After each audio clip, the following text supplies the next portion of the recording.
A young man sits in the passenger seat of a beat-up Chevy Blazer, typing furiously on his laptop as cornfields blur past the window.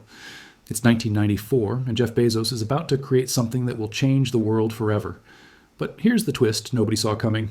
The empire he built on the backs of millions of sellers worldwide is now slowly strangling the very people who made it possible. Today, we're diving deep into the rise and transformation of Amazon, from a garage startup to a trillion-dollar giant that's forgotten its roots. We'll explore how Jeff Bezos went from champion of small sellers to their biggest threat, and how the company that once promised opportunity for everyone is now squeezing every last penny from the marketplace that built it. The story begins in 1964 when Jeffrey Preston Bezos was born in Albuquerque, New Mexico. His teenage mother Jackie was working as a secretary when his biological father, a circus performer, disappeared before young Jeff could even say his first word. But fate had different plans. A Cuban immigrant named Miguel Bezos married Jackie and adopted 4-year-old Jeff, giving him not just a new last name, but the foundation for what would become one of the most powerful business empires in history. From the very beginning, Jeff was different. While other kids played with toys, he was dismantling them to see how they worked. At his high school graduation, he boldly declared his dream of building space hotels and orbital amusement parks. Everyone applauded politely, probably wondering if they should be inspired or concerned about this intense young man who seemed to see the world differently than everyone else. At Princeton, Bezos double majored in electrical engineering and computer science because apparently choosing just one way to conquer the world wasn't enough. He graduated as valedictorian, but he wasn't your typical popular genius. His brain operated on pure logic, massive amounts of caffeine, and what could only be described as an uncomfortable level of ambition. After college, Bezos bounced around typical high-paying jobs until he landed at D.E. Shaw, a mysterious Wall Street hedge fund known for hiring brilliantly eccentric people. At just 30 years old, he became senior vice president, working directly under David Shaw, a man who played financial chess at levels most people couldn't even comprehend. It was here that Jeff met Mackenzie Tuttle, a smart, sharp woman who apparently found spreadsheets genuinely romantic enough to marry the guy who made them. Everything changed when Bezos stumbled upon a statistic that stopped him cold. The internet was growing at 2,300% per year. This wasn't just some trendy tech bubble, this was a gravitational force, and Jeff had just discovered escape velocity. Like any good analyst, he made a spreadsheet. 20 different internet business ideas. Online music, online clothing, online pet supplies. But one category kept jumping out at him. Books. Why books? Simple. Millions of titles existed, they were compact for storage and already standardized. Books were, as Jeff would later describe them, the perfect gateway drug to e-commerce. Here's where the story gets interesting. Jeff was a senior vice president at a prestigious Wall Street firm, earning serious money with guaranteed security. When he walked into his boss's office and announced he was quitting to sell books online, his boss replied with what might be the most expensive piece of career advice in history. That sounds like a great idea for someone who doesn't already have a good job. Jeff did the only logical thing. He packed up his entire life, convinced Mackenzie to quit her job too, and started driving from New York to Seattle. And here's the beautiful part. While Mackenzie drove their beat-up Chevy Blazer, Jeff sat in the passenger seat, typing up the Amazon business plan on his laptop. Somewhere along Interstate 80, between endless cornfields and truck stops, the world's largest online retailer was being written in bullet points at 65 miles per hour, but it almost wasn't called Amazon. Jeff's first choice was Cadabra, as in abracadabra, until his lawyer misheard it as cadaver, not exactly ideal branding for selling cookbooks. Then he considered Relentless, which he liked so much he actually bought the domain. Fun fact, if you type relentless.com today, it still redirects to Amazon. Finally, he settled on Amazon because it started with A, ensuring early placement in alphabetized lists, and it represented the biggest river in the world. Perfect for someone who didn't want to build just a bookstore, but the everything store. Summer 1994. Bezos officially founded Amazon with $10,000 from his parents' retirement fund. His office setup became legendary. A desk made from a door bolted to 2x4s, plain and functional, perfectly symbolizing the company's obsession with frugality. Every dollar saved was a dollar that could be reinvested into growth. In July 1995, the website went live. The first order was for a dense technical book about artificial intelligence called Fluid Concepts and Creative Analogies. Not exactly a bestseller, but it was a start. In those early days, Bezos would ring a bell in the office for every single sale until they were getting so many orders they had to stop because the bell never stopped ringing. His philosophy was brutally simple. Get big fast. There was no time for polish, just pure urgency. Code was written by people running on no sleep. Orders were packed by employees still learning the software. Mistakes happened constantly. At one point, a textbook was accidentally listed for $23 million. But perfection wasn't the goal. Speed was everything. In 1997, Amazon went public despite not being profitable. Wall Street analysts weren't convinced it ever would be, with one famously calling it Amazon.toast. But Bezos had a different message for investors. Think long-term growth, not short-term profit. The investors who believed him would eventually be rewarded beyond their wildest dreams. Around this time, Bezos launched something that would define Amazon forever: customer reviews. To most retailers, letting buyers trash talk products directly on your website seemed insane. But Bezos believed transparency would build trust, and he was right. Customers didn't just come to buy, they came to browse, research, and compare. That engagement created something more valuable than sales: loyalty. From there, Amazon expanded relentlessly. Books to CDs to DVDs to toys to electronics. By the end of the 90s, it wasn't just a bookstore anymore, it was becoming the digital everything store. But Bezos wasn't just focused on what they were selling, he was obsessing over the infrastructure that made it all possible. In 2000, he made a move that seemed counterintuitive. He launched Amazon Marketplace, inviting third-party sellers to compete directly on Amazon's platform. Most people thought he was crazy. Why invite competition? But Jeff saw the bigger picture. Marketplace let Amazon grow its catalog without holding inventory. And more importantly, it gave the company incredible data about what customers actually wanted. This is where our story takes a crucial turn. For years, Amazon Marketplace was a genuine partnership. The company grew alongside millions of sellers who saw Amazon as their gateway to global success. Sellers could start small businesses, reach customers worldwide, and build sustainable livelihoods. Amazon provided the infrastructure, the traffic, and the trust. It seemed like a win-win situation that would last forever, but success changes companies, and Amazon was no exception. The transformation began subtly. As Amazon grew more powerful, it started viewing sellers less as partners and more as data sources. Products that performed well would suddenly face eerily similar Amazon-branded competition with the same features, lower prices, and mysteriously better search placement. Sellers started whispering, then shouting. Amazon was using their own internal data to clone successful businesses and crush the very people who had made them successful. Amazon denied any wrongdoing, calling it coincidence rather than strategy. But to outsiders, it looked like a platform systematically devouring its own ecosystem. Bezos wasn't just beating competitors anymore. He was studying them like specimens, absorbing what worked and discarding what didn't. The body count was staggering. Borders, Circuit City, Toys R Us, Radio Shack, one by one, retail giants that had dominated for decades collapsed under pressure that Amazon had helped create. Even Walmart was forced to completely rebuild itself just to compete. Inside Amazon, the corporate culture matched this ruthless efficiency. Meetings were lean, structured, and demanding. PowerPoint was banned in favor of 6-page written memos that required actual thought, logic, and data. Emotion didn't drive decisions, systems did. Bezos had a simple mantra: good intentions don't work, mechanisms do. His most famous line, "Your margin is my opportunity," wasn't just a clever slogan, it was a threat. Over time, Amazon evolved from a company into something more like a machine. Everything was optimized: fulfillment, pricing, recommendation algorithms, even customer behavior itself. Prime didn't just lock in customers, it conditioned them. It trained millions of people to expect speed, simplicity, and invisible efficiency. Once they adapted to that new reality, there was no going back. By the late 2010s, Jeff Bezos wasn't just wealthy. He was small nation wealthy, richer than entire countries, more influential than most world leaders. The awkward tech nerd with the goofy laugh had transformed into someone who carried himself with the quiet confidence of someone who had bent reality to his will. But with that immense size came inevitable scrutiny. Inside Amazon's warehouses, reports surfaced of grueling working conditions, impossible quotas, and constant surveillance. Workers started collapsing from exhaustion. Critics described fulfillment centers as digital sweatshops, with employees referring to their handheld scanners as the shackles of Sauron. For sellers, the situation was becoming increasingly desperate.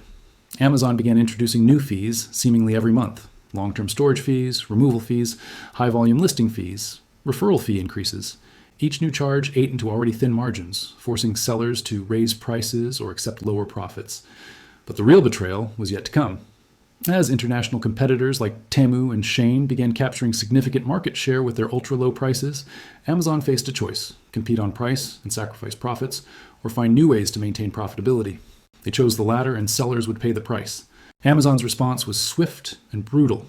They began manipulating search rankings, pushing their own products ahead of higher quality third-party items. Sellers who had spent years building their brands and reputations suddenly found their products buried on page 10 of search results, while inferior Amazon-branded alternatives claimed the top spots. When sellers complained, Amazon hid behind the algorithm. It's not us making these decisions, they would say. The algorithm determines rankings based on customer behavior. But everyone knew the truth. Amazon controlled the algorithm, and they were using it as a weapon against the very sellers who had built the marketplace. The numbers tell the story of this transformation. In 2023, Amazon's global marketplace generated over $490 billion in gross merchandise volume. Compare that to Temu's estimated $18 billion and Shein's $23 billion, and you can see why Amazon felt threatened despite their massive lead. These Chinese competitors were growing at unprecedented rates, offering products at prices that seemed impossible. Amazon's solution was to squeeze harder. They introduced mandatory participation in their logistics network for many categories, forcing sellers to use Amazon's warehouses and shipping services whether they wanted to or not. Ocean freight partnerships became opportunities that sellers couldn't refuse without facing penalties in search rankings. The shoot first, ask questions later mentality became standard operating procedure. Seller accounts were suspended without warning for minor policy violations. Appeals processes that once took days now took weeks or months. Inventory was held hostage while sellers desperately tried to prove their innocence. Meanwhile, Amazon opened its doors wider to Chinese manufacturers, many of whom flooded the marketplace with cheap, low-quality products. These sellers often operated with different rules, enjoying preferential treatment while established sellers faced increasing restrictions. The race to the bottom had begun, and quality suffered as a result. Customer trust, the foundation Amazon had built its empire on, started to erode. Shoppers began complaining about counterfeit products, misleading listings, and items that broke within days of purchase. The marketplace that once represented quality and reliability was becoming associated with uncertainty and disappointment. For sellers who had been on the platform since 2016, like many successful businesses, the change was heartbreaking. They had watched Amazon grow from a partner into a predator. The company that had once celebrated their success now seemed determined to extract every possible dollar from their operations. The Amazon of 2024 bears little resemblance to the scrappy startup that promised to democratize commerce. Today's Amazon is a profit-maximizing machine that views sellers as necessary evils rather than valued partners. The DoorDesk philosophy has been replaced by Marble headquarters and billion-dollar acquisitions. Temu and Shein's success represents more than just competition. It represents a fundamental shift in global e-commerce. These platforms proved that consumers would sacrifice quality for price, and they built their entire business models around ultra-cheap products shipped directly from manufacturers. Their success forced Amazon to confront an uncomfortable truth. Their high-margin, high-service model was vulnerable to pure price competition. Amazon's response revealed its true priorities. Rather than compete on innovation or customer service, they chose to extract more money from sellers through fees and forced services.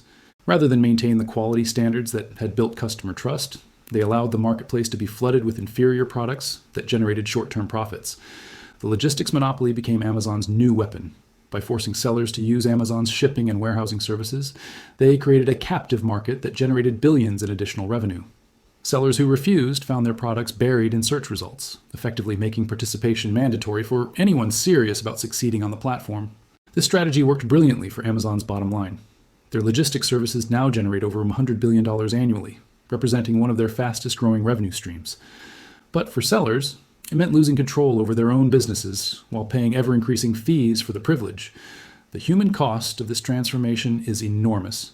Small businesses that had thrived for years suddenly found themselves struggling to survive.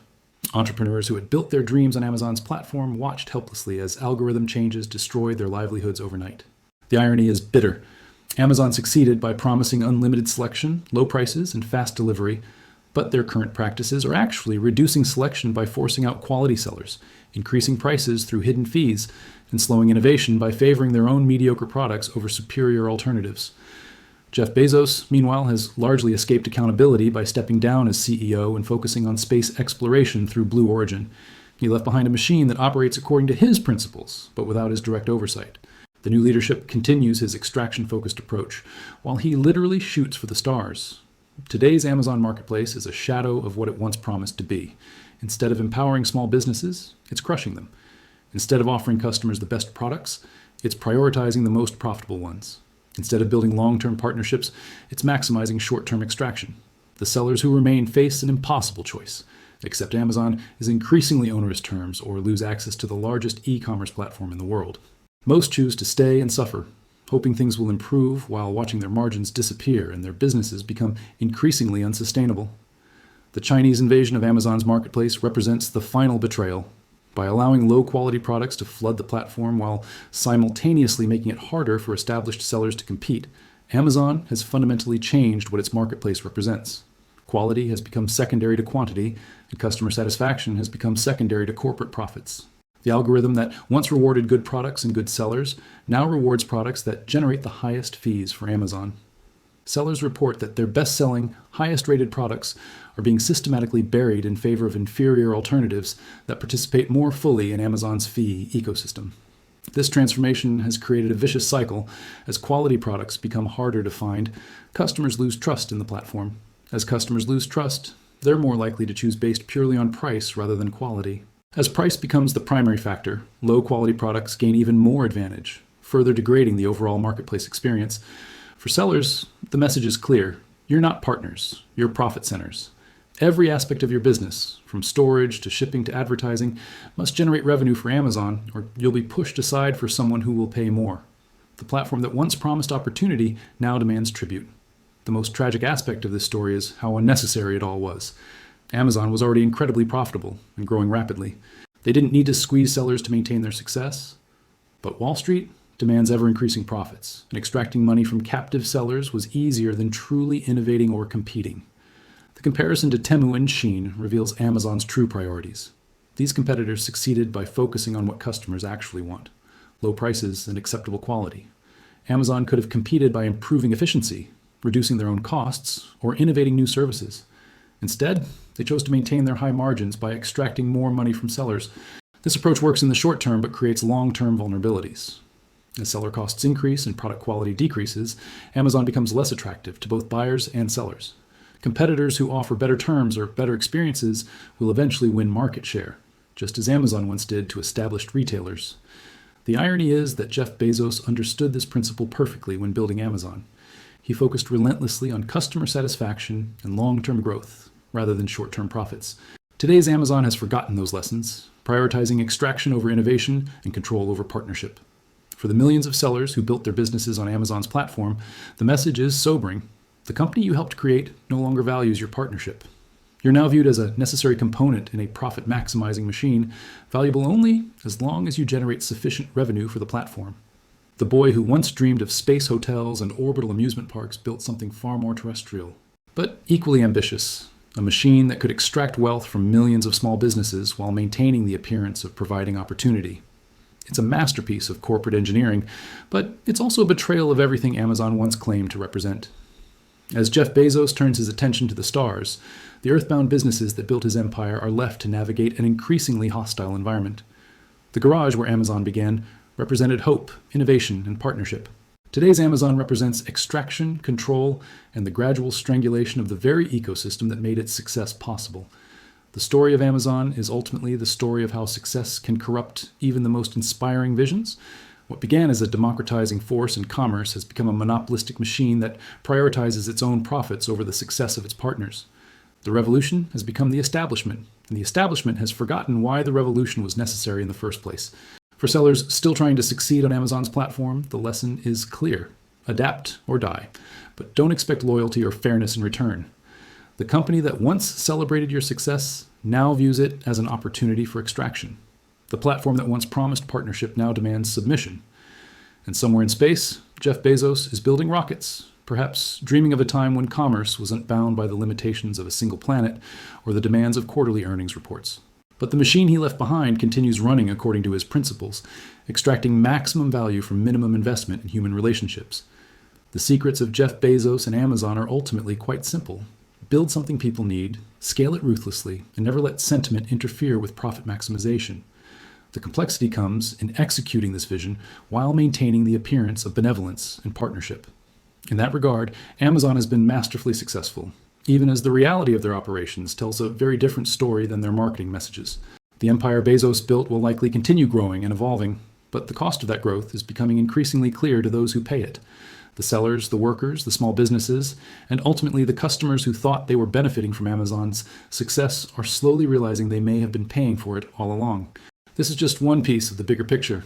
Subscribe if you want to understand the full context and how to better protect yourself in uncertain times. And the video on screen takes this story one step further.